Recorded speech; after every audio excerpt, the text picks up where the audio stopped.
when I wore her pearl bracelet. It was 3 in the morning, and the wooden beams of our old Brooklyn house trembled under the thunderstorm. I stared at Lena's pearl bracelet on the nightstand. Another one of her blonde hairs had caught in the clasp. It was a relic from her grandmother. She'd complained about that stubborn clasp for 3 years, yet never taken the bracelet off, when the movement beside me jolted me awake. Elias.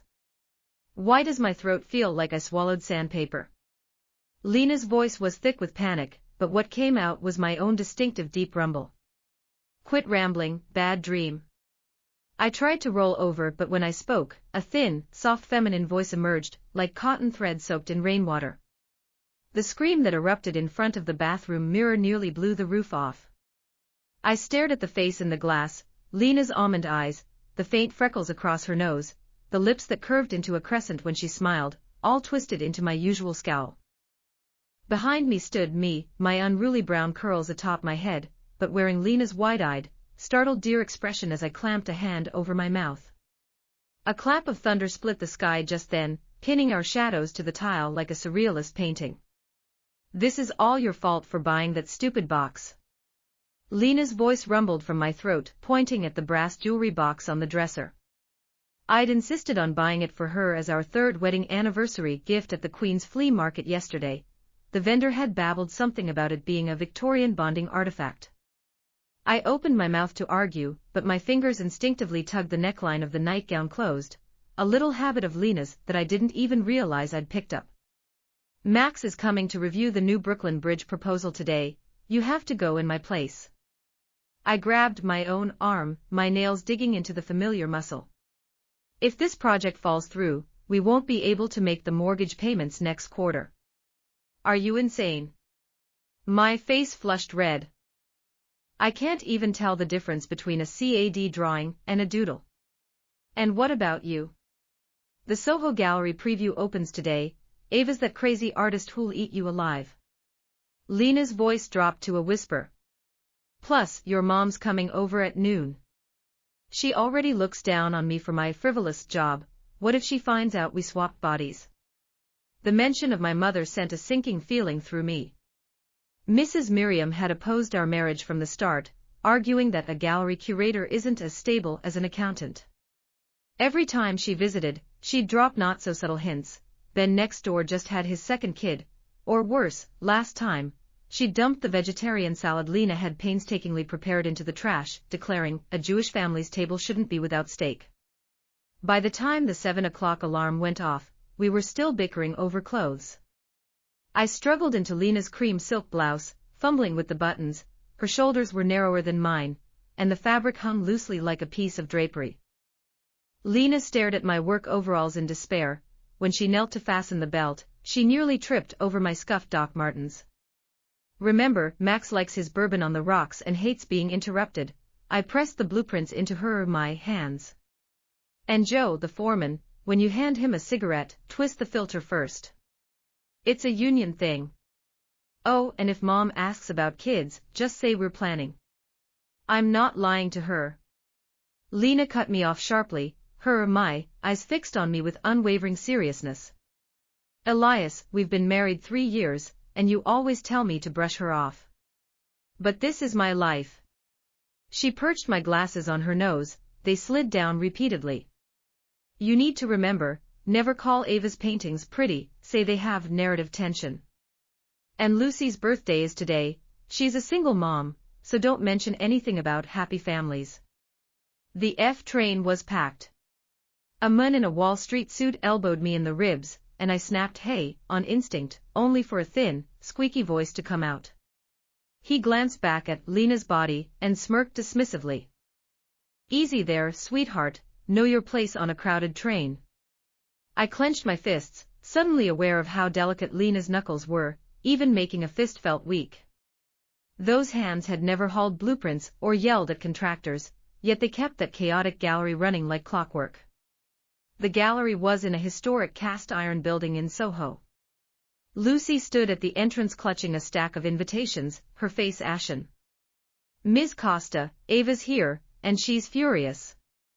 She says we hung Rainstorm 3 centimeters too low, and she's breaking things. Also, your mother-in-law is inside. She says she needs to talk to you. Mrs. Miriam sat on the gallery's leather sofa, dressed in a Chanel suit, dabbing the mahogany coffee table with a handkerchief. Lena, I've told Elias time and again, stop wasting your time on this useless art. She flicked a dismissive glance at the abstract paintings on the walls. A proper woman should be at home preparing for children, not running around with these oddballs. I wanted to snap, but I forced myself to adopt Lena's gentle tone, recalling how she always held her tongue. Mom, art is my career, just like architecture is Elias's passion. And our lives should be ours to decide. How dare you talk back? Mrs. Miriam slammed her palm on the table. Elias spoils you rotten. I'm here to tell you, I've already arranged a meeting for him with Sarah from the synagogue. She's far more. Enough. Ava cut in, her purple hair blazing like fire. Ma'am, your prejudice is filthier than my paint. Lena's the best curator I've ever worked with. Your son doesn't deserve her. Mrs. Miriam's hands trembled with rage. She pointed at the door.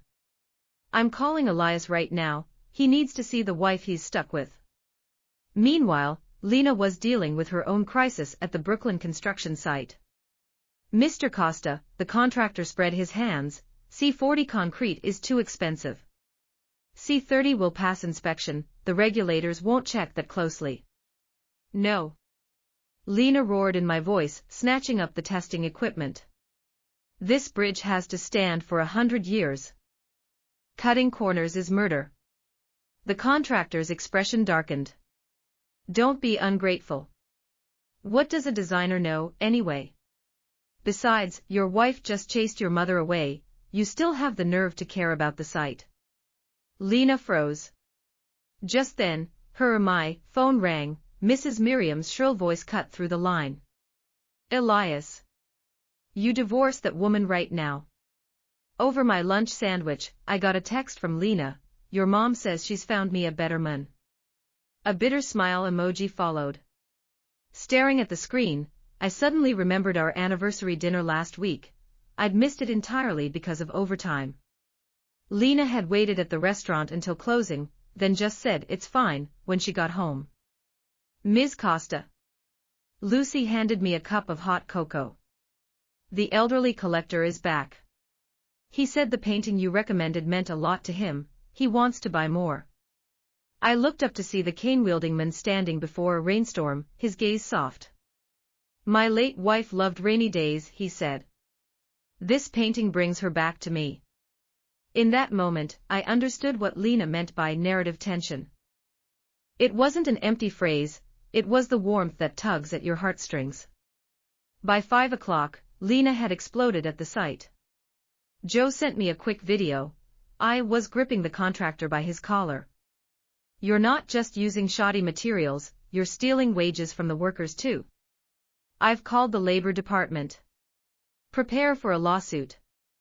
The crew cheered around them. Joe's text followed, boss is on fire today, way more badass than usual.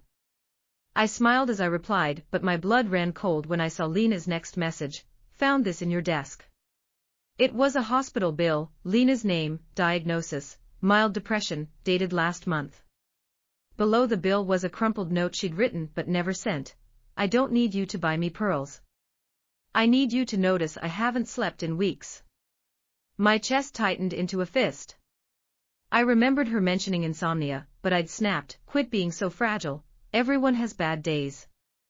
Now I recalled the silence after that, the way she'd curled into the far edge of the bed.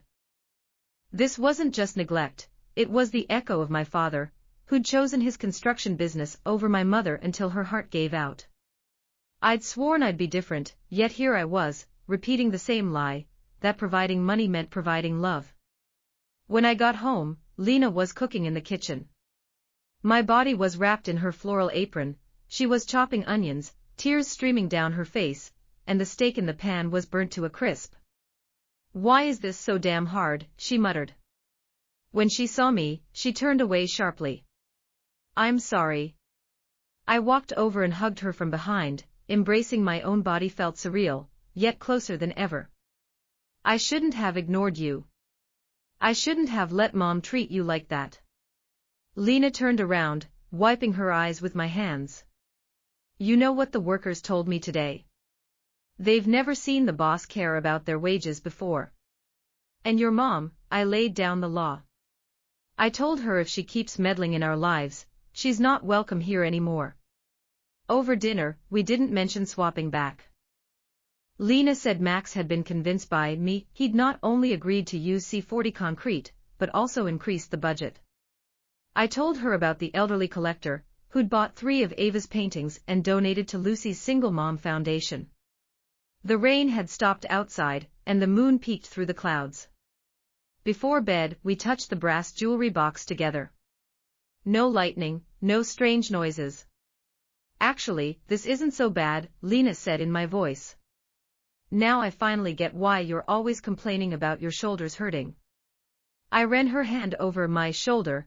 There was a callus there from years of hauling blueprints.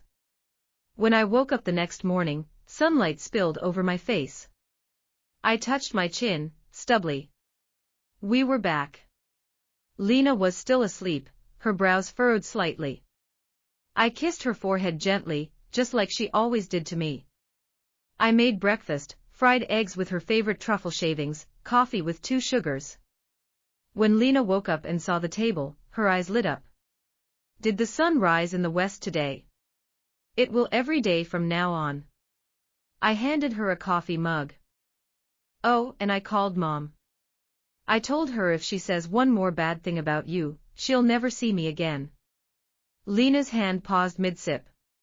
Her eyes glistened with tears. I thought things would get better, but old habits die hard. 2 weeks later, an emergency project kept me at the site for 3 straight days and nights. I forgot to tell Lena. When I got home, she was sitting on the couch, her pearl bracelet on the coffee table, its string broken, pearls scattered everywhere. Elias, her voice was eerily calm. I thought you understood. But you're still the same. She held out a document. This is a separation agreement. I froze, grabbing her hand. Lena, I'm sorry, I didn't mean to. The project was an emergency. I know you didn't mean to, she pulled her hand away, her voice cracking. But not meaning to doesn't fix the nights I sat by the phone, scared you'd gotten hurt like my dad did. He died working overtime too, Elias. And you act like my fear is a burden. She stood, grabbing her duffel bag from the hallway. I grew up watching my mom grieve a ghost who provided. I won't be her. Not even for you. Before she left, she paused at the door, staring at the pearl bracelet on the table. That bracelet. I wore it every day because you gave it to me. But every time the clasp caught my hair, I thought of how you never even asked to help fix it. Lena moved into the gallery's attic, and my so-called quest to win her back started with fumbling, empty gestures. I brought lattes every morning, until Lucy told me Lena hated oat milk, something I'd forgotten in 3 years of marriage. I texted good morning every hour, until she sent one reply, stop treating me like a client you're trying to bill. The wake-up call came when I found her old Polaroid camera in our closet, the one she'd begged me to fix last Christmas. I'd laughed and said, it's just a toy. Now I carried it to every repair shop in Brooklyn, until an 82-year-old craftsman in Queens agreed to restore it, for twice my weekly salary, and a promise I'd stop being an idiot to the girl who loved it. Meanwhile, I started seeing a therapist. Dr. Reed pointed out what I'd refused to admit. I'd hidden behind providing, because I was terrified of being as useless as my dad felt, when he couldn't fix my mom's sadness. But I'd only made Lena feel as invisible as my mom had. Ava chewed me out soundly after I accidentally spilled coffee on one of her sketches. You think a new oven fixes 3 years of I'm too busy? Lena's been trying to launch a Women Artists in Construction project for 6 months. She wants to paint murals on your stupid bridges to make them feel like home. You called it a waste of concrete. That's the hurt you need to fix, not her bracelet. She threw a stack of Lena's project proposals at me. The top page had coffee stains and a note in the margin, Elias might hate this, but the workers deserve to see art that looks like them. I sat on the gallery floor and read every word, until my eyes burned. The last piece in the show was painted by Lena herself. It showed a man's back, blueprints slung over his shoulder, and a woman beside him, holding a cup of hot coffee, waiting under a street lamp. The caption read, "I don't wait for your paycheck. I wait for you to say I'm home." I stood there in front of that painting and cried. I took a month off. Max threatened to fire me, but I told him, I already lost the most important thing in my life, I'm not losing her too. I didn't just renovate the house. I called every contractor I knew and begged them to sponsor Lena's mural project. I tracked down 3 female artists she'd written about in her notebook, flew one in from Chicago. I turned the spare bedroom into a studio for her, with north-facing windows she'd ranted about bad light 100 times, and a custom shelf for her Polaroid collection, including the restored camera, loaded with film. On the studio wall, I painted a quote from her favorite poet, "To be seen is to be loved, truly." The wedding photo I hung wasn't just retouched, it had a Polaroid taped next to it, Lena laughing on our first date, the one I'd stuffed in my wallet and forgotten about. I didn't just bring her home. I showed up at the gallery at 6 a.m. wearing the floral apron she'd left behind, and helped her set up for the day. When she asked what I was doing, I handed her the project proposals, now with 12 sponsors and a contract to paint 3 murals on the Brooklyn Bridge expansion. I talked to the workers, I said. Joe wants a mural of his granddaughter. They all do. Then I gave her the Polaroid camera. She held it like it was glass, and took a photo of me, covered in paint, grinning like an idiot. That night, she followed me home. The living room coffee table had the repaired bracelet, the Paris tickets, and a stack of my therapy notes. "I want to see you try," she said, "not just say you will." "Lena," I dropped to one knee, holding up the bracelet. I know I was an idiot. I thought providing for us meant everything, but I forgot, home isn't a house. It's you. I'm so sorry. Can you give me one more chance? Lena looked at me, tears falling onto the pearls, making them glow. She held out her wrist, and I fastened the bracelet. Its new clasp was strong, no more tangled hair.